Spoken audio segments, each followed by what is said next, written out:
Hey, this is Andrew with tfall.com, and I'm bringing you another in our ongoing line of video episodes of Cool Geeky Things, where we're covering the Star Wars Kotobukiya vinyl statues. Currently at tfall.com, we're doing the holiday Kotobukiya sale, where we're taking a ton of these Star Wars statues, and we're taking 50% off and making them available to you at that price. It's a great deal whether you yourself are a Star Wars fan or you just know one in your life and trying to think of something that you can get them that they're going to remember this holiday season. But wanting to watch the budget too, because we all know the economy is a little tighter than we'd like it to be. This time around we're looking at Yoda vs. Palpatine. This is a confrontation from the end of Episode 3, where Yoda and Palpatine fight themselves to a standstill, with Yoda fleeing into exile and Palpatine rising to assume the role and title of Emperor in his manifestation as Darth Sidious. Here we have them standing off, and this is an interesting one.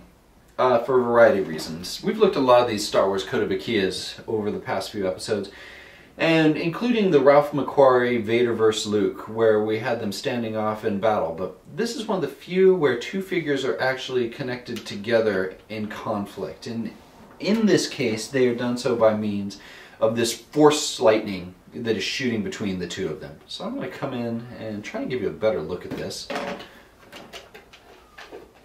You can see that it's just arcing, and it's really pretty impressive, the streams of it. I mean, it really captures the look and appearance of the Force lightning the way that I'm used to seeing it. You see it coming from Yoda's hands as well as Palpatine.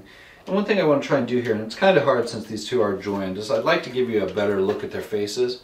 I may not be able to do that, so what I would encourage you to do, if I can't give you good enough details, is if you go to tfaw.com, www.tfaw.com,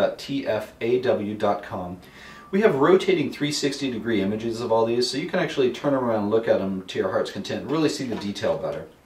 So here you can see the strained look of Yoda as he leans in, still serene though, because I mean Yoda is calm, but he's obviously exerting himself to withstand and return this Force lightning. Whereas when we go to Palpatine, you can see the sheer effort of force and menace in his face. I mean, he's obviously out to kill him. Just really, I think that of the scenes in the original, or not the original 3, but of the scenes in Episode 3, where you're trying to see at what point he truly manifests the evil that he is, this is one of the best in terms of just looking at the sheer malice in his face, and he really takes on the aspect of the Emperor more than at any other point, in my opinion. Here, I'll just give you a better look at that lightning. You can really see the complexity of the way this is sculpted, and it's pretty cool. I mean, I think they did a really good job in catching it. When it's lit up like this, you can really see. Now, if you actually, one thing I've done in the past too, is when you're displaying these, if you want to go and backlight it, looks really cool. If you have a light down here, or you have it in front of a window, although actually don't put it in front of a window, because if there too much heat comes through, I don't want to see your vinyl get melted. But if you have it somewhere where a little light is flashing back on it in front of people, it looks really cool. This stuff really lights up. Now, apart from that, the sculpting on Palpatine's robe is really impressive. There's some great folds all throughout it, and the stridation and the way they've colored it is top-notch. This is definitely some of the better paint work that Kotobukiya has done, and certainly some of the better texturing that they've done as well. I think as a whole they're really good in that department, but I'm particularly impressed with the way they've done it.